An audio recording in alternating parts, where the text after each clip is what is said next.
You ask Tiger to calculate.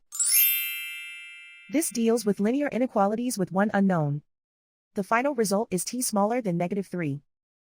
Let's solve it step by step. Isolate the t. Divide both sides by 5.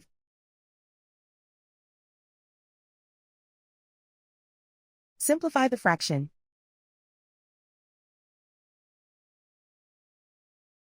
Find the greatest common factor of the numerator and denominator.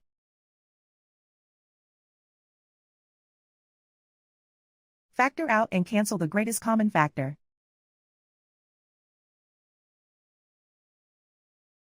Plot the solution on a coordinate grid. And so the final result is t smaller than -3.